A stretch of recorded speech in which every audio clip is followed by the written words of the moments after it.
नमस्कार बंधुरा आमी तुहिन और आमार किचेने आपनादेर सबाइके स्वागत। आज के आपनादेर जन्य निये आसलाम शीतकालेर सब सब्जी दिए निरामिष एक खिचुड़ी रेसिपि जेटा चटजल्दी बानिये आपनारा दुपुरे अथवा रात्रे बानिये खेते पारबेन। कारण आमी आज के जे रेसिपिटा देखाबो सेटा प्रेसार कुकारे बानिये देखाबो जाते पारफेक्ट मेजारमेंट सह आपनि कम तेल मशलाय আপনি রান্নাটা করতে পারেন এবং সঙ্গে সঙ্গে রান্না করে সার্ভ করে খেয়ে নিতে পারেন। চলুন দেখে নেওয়া যাক। নিয়ে নিলাম একটা বড় সাইজের বাটি, নিয়ে নেব 1 কাপ মতো দিনাজপুরের বিখ্যাত তুলাইপাঞ্জি চাল। আমি এখানে 1 কাপ মতো ইউজ করেছি, আপনারা কিন্তু যে কোনো পোলাওয়ের চাল বা গোবিন্দভোগ চাল দিয়েও করতে পারেন। এইবার দিয়ে দেবো আমি 1/2 কাপ মুগ ডাল। এখানে আমি সোনা মুগ ডালের ব্যবহার করেছি। এইবার এর মধ্যে দিয়ে দেবো পরিমাণ মতো জল, আর জল দিয়ে আমি 3 থেকে 4 বার বারবার জল বদলে বদলে আমি এটাকে ধুয়ে নেব, কারণ চাল ডালে কিন্তু প্রচণ্ড পরিমাণে নোংরা থাকে। চাল আর ডালটা ধুয়ে আমি একটা স্ট্রেনারের মধ্যে রেখে দিয়েছি। দেখুন এইভাবে কিন্তু জল ঝরতে দিতে হবে। প্রথমেই চাল ডাল ধুয়ে এইভাবে জল ঝরতে দেবেন, তাহলে কিন্তু বেশ ঝরঝরে হয়ে যাবে চাল ডাল, আর খিচুড়িও কিন্তু বেশ ভালো হয়। এইবার শীতকালীন কিছু সবজি নিয়ে নিয়েছি যেটা দিয়ে আজকের রেসিপিটা তৈরি করে দেখাবো। নিয়ে নিয়েছি কিছু টুকরো করে নেওয়া শিম, নিয়ে নিয়েছি লম্বা করে কেটে নেওয়া মূলো, নিয়েছি নতুন আলু ছোট ছোট,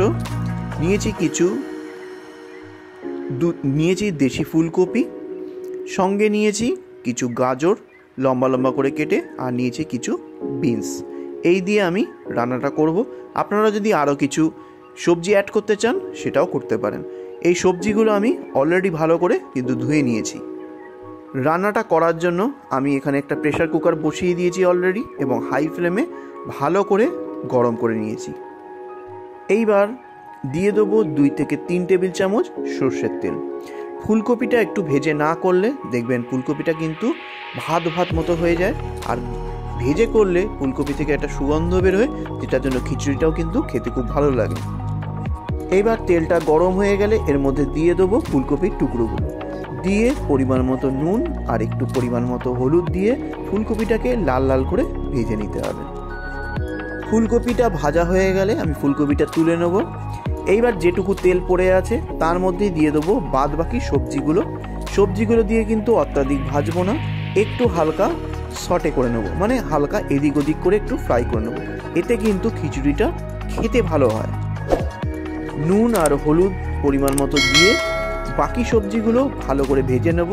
ভাজা হয়ে গেলে এইবার সব সবজিগুলো প্রেসার কুকার থেকে তুলে নেব। এবার আবারও দিয়ে দেবো 2 থেকে 3 টেবিল চামচ সর্ষের তেল, দিয়ে তেলটাকে হাই ফ্লেমে ভালো করে গরম করে নিতে হবে। তেলটা ভালো করে গরম হয়ে গেলে দিয়ে দেবো 2টো তেজপাতা, তারপর দিয়ে দেবো 2টো ফাটিয়ে নেওয়া ড্রাই রেড চিলি মানে শুকনো লঙ্কা, দিয়ে দেবো 2 টুকরো দারচিনি, দিয়ে দেবো 4টে সবুজ এলাচ মানে গ্রিন কার্ডামাম, দিয়ে দেবো 1/4 চা চামচ পরিমাণে সাদা জিরেটা একটু ক্র্যাকেল হতে দেবো যাতে ভালো করে মশলাগুলোর গন্ধ খিচুড়ির মধ্যে ঢুকে যায়। ভালো করে মশলাগুলো ফ্রাই হয়ে যাওয়ার পর দিয়ে দেবো 1 চা চামচ আদা বাটা দিয়ে ভালো করে তেলে একটু ফ্রাই করে নিতে হবে। আদাটা একটু ফ্রাই হয়ে গেলেই দিয়ে দেবো ধুয়ে রাখা চাল আর ডাল। এবার সব মশলার সাথে চাল আর ডালটাকে একটু ফ্রাই করে নিতে হবে, যাতে জল দেওয়ার পর বা প্রেসার কুক করার পর চাল আর ডাল গলে ভর্তা না হয়ে যায়, তার জন্য একটু ফ্রাই করে নিতে হয়। এইবার আমি ঠিক 2 মিনিট ঘড়ির কাঁটা দেখে চাল আর ডালটাকে মিডিয়াম ফ্লেমে ভালো করে ভেজে নিয়েছি। নেওয়ার পর ওপর থেকে দিয়ে দেবো 1/2 চা চামচ একটু হলুদের গুঁড়ো, দিয়ে দেবো 1/2 চা চামচ পরিমাণে বা 1/4 চা চামচ পরিমাণে কাশ্মীরি রেড চিলি পাউডার, দিয়ে দেবো 1/4 চা চামচ পরিমাণে ধনে গুঁড়ো।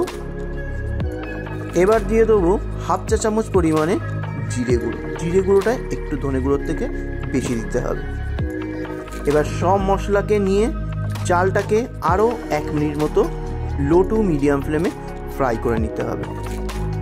ততক্ষণ ফ্রাই করতে হবে যতক্ষণ না পর্যন্ত ঝরঝরে হচ্ছে আর চিটচিট করে বা চটচট করে আওয়াজ হচ্ছে। তখনই বুঝতে হবে ভালো করে চালটা আর ডালটা ভাজা হয়ে গেছে। ভালো করে চাল ডালটা ভাজা হয়ে গেলে এইখানে আমি দিয়ে দেবো 4 কাপ জল। এখানে 4 কাপ কীভাবে দিয়েছি সেই মেজারমেন্টটা বলছি। এখানে আমি 1 কাপ চাল আর হাফ কাপ ডাল নিয়েছিলাম, সেই অনুযায়ী দেওয়ার কথা 3 কাপ। সঙ্গে আমি আরও 1 কাপ বেশি দিলাম যাতে সবজিটাও সুসিদ্ধ হয়। চালের সাথে সাথে সবজিটাকেও কিন্তু সুসিদ্ধ করতে হবে, সেই অনুযায়ী জল দিতে হবে। প্লাস খিচুড়িটা আমরা একটুখানি ঘন পাতলা খাবো, তার জন্য দিলাম। এরপরে যদি জল লাগে তখন কিন্তু গরম জল ইউজ করতে হবে।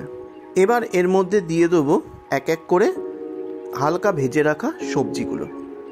দিয়ে দেওয়ার পর দিয়ে দেবো ফুলকপি ভাজাটাও। তবে বলে রাখি এই মুহূর্তে কিন্তু আপনারা ফুলকপিটা নাও দিতে পারেন, ফুলকপি দিলে কিন্তু গলে ভর্তা হয়ে যায়। তাও আমি দিয়েছি আপনাদের বোঝানোর জন্য, আমি ফুলকপিটা আগেই দিয়েছি। আপনারা কিন্তু খিচুড়ি হয়ে যাওয়ার পর ফুলকপিটা সেই মোমেন্টে দিয়ে প্রেশার কুকারটা লক করে দিয়ে দমেও কিন্তু সেদ্ধ করে নিতে পারেন, তাহলে কিন্তু গোটা গোটা পাবেন, আর না হলে সামান্য ভাঙা ভাঙা পাবেন। সব সবজি দিয়ে দেবো 2টো চিড়ে নেওয়া কাঁচা লঙ্কা ঝালের জন্য। এবার দিয়ে দেবো স্বাদ অনুযায়ী নুন।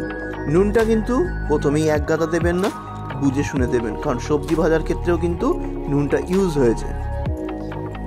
এবার ভালো করে সব কিছুকে একসাথে মিক্স করে দিয়ে প্রেশার কুকারটা আমি বন্ধ করে দেবো। এবার আমি মিডিয়াম ফ্লেমে 2 থেকে 3টে সিটি দিয়ে নেব ভালো করে সুসিদ্ধ হওয়ার জন্য। দেখুন আমি কিন্তু 3টে সিটি দিয়ে নিয়েছি। এইবার যতক্ষণ না পর্যন্ত প্রেশার আপনি রিলিজ হচ্ছে ততক্ষণ পর্যন্ত কিন্তু খোলা যাবে না। দেখুন প্রেশার কুকারটা এবার আমি খুলে নেব, কারণ প্রেশারটা রিলিজ হয়ে গেছে। দেখুন একদম টাইট খিচুড়ি তৈরি হয়ে গেছে। এবার দিয়ে দেবো কিছু ফ্রোজেন মটর। যদি ফ্রোজেন মটর না থাকে তাহলে কিন্তু ফ্রেশ মটরটা আপনাকে প্রেশার কুকারে সিটি পড়ার আগেই দিতে হবে। এইবার আমরা যেহেতু একটুখানি পাতলা খিচুড়ি খাবো বা থকথকে খিচুড়ি খাবো, তার জন্য এখানে গরম জল মেশাবো। আপনারা যদি টাইট খিচুড়ি খেতে পছন্দ করেন তাহলে এভাবেও রাখতে পারেন। আমি এখানে 2 কাপ মতো গরম জল আরও অ্যাড করলাম যাতে খিচুড়িটা একটু পাতলা হয়। তবে বলে রাখি এই মোমেন্টে কিন্তু কোনোভাবেই ঠান্ডা জল দেবেন না, তাহলে কিন্তু খিচুড়ি পুরো চেঞ্জ হয়ে যাবে স্বাদ, তাই অবশ্যই গরম জল দিতে হবে। জলটা দেওয়ার পর আমি এবার ভালো করে মিক্স করে দেবো। এবার আপনাদেরকে দেখিয়ে দেবো আলুটা সুসিদ্ধ হয়েছে কিনা। দেখুন আলুটা কিন্তু খুব ভালো করে সুসিদ্ধ হয়ে গেছে। এইবার দিয়ে দেবো স্বাদ অনুযায়ী চিনির গুঁড়ো। চাল ডাল যতক্ষণ না সেদ্ধ হবে ততক্ষণ কিন্তু মিষ্টি দেবেন না, তাহলে কিন্তু সেদ্ধ হতে কিন্তু অনেক টাইম লেগে যায়। এবার দিয়ে দেবো পরিমাণ মতো গরম মশলা। আমি এখানে 1/4 চা চামচ পরিমাণে গরম মশলা দিয়ে দিলাম।